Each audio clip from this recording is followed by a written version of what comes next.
Welcome back po sa Panahon TV mga kababayan. Sa puntong ito, alamin naman po natin ang magiging lagay ng panahon sa mga susunod na araw. Narito po ang 3-day weather forecast mula sa Pag-asa.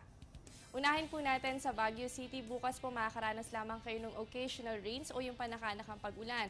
Pero on Wednesday and Thursday, asahan po natin ang gradual improvement sa lagay ng inyong panahon. Liban na lamang sa mga pulupulong pag-ulan o pagkidlat at pagkulog. Ang temperatura nyo po dyan, maglalaro po yan sa pagitan ng 16 to 23 degrees Celsius.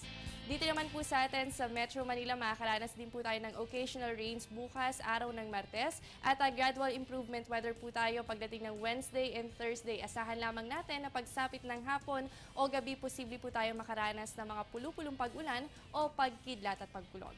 At para naman po sa mga Cebuanos dyan sa Metro Cebu, asahan po natin ang fair weather conditions. Bukas po yan, araw ng Martes, ganun din sa araw ng Miyerkules. Asahan lamang natin yung mga isolated cases of rain showers and thunderstorms. Paghandaan po natin ang araw ng Thursday dahil posible po kayo makaranas ng mataas na tsansa ng mga pag-ulan, ganun din po ang mga pagkidlat at pagkulog.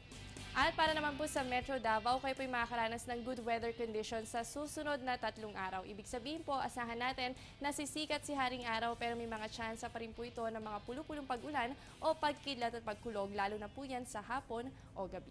At panghuli na lamang sa Zamboanga City, good weather conditions din po tayo dyan bukas, ganun din po sa Wednesday and Thursday. Asahan lamang natin yung mga isolated cases of rain showers and thunderstorms, lalo na po yan sa hapon o gabi. Ang temperatura nyo po dyan, nasa pagitan po yan ng 24 to 33 degrees Celsius.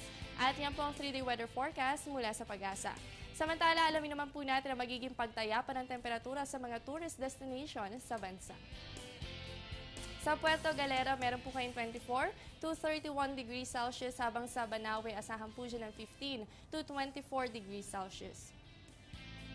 Sa Naga, meron kayong 24 to 29 degrees Celsius at sa Camiguin, asahan naman dyan ng 21 to 32 degrees Celsius. At syempre, alamin din po natin ang magiging pagtayapan ng temperatura sa mga piling lungsod sa bansa. Sa Cabanatuan, meron po kayong 24 to 32 degrees Celsius at sa Calapan, asahan po dyan ang 23 to 29 degrees Celsius. Sa General Santos City, meron kayong 25 to 33 degrees Celsius at sa Tagbilaran, meron po kayong 24 to 30 degrees Celsius. At alamin din po natin ang naging taglagay ng temperatura kahapon. Araw po yan ng linggo. At tingnan po natin ang ating naging extremes of temperatures. Ang minimum temperature natin, umabot po yan sa 24.5 degrees Celsius at nai-record po yan alas 6 ng umaga. Habang ang maximum temperature po natin, umabot po sa 27 degrees Celsius at naitala naman po yan alauna ng hapon.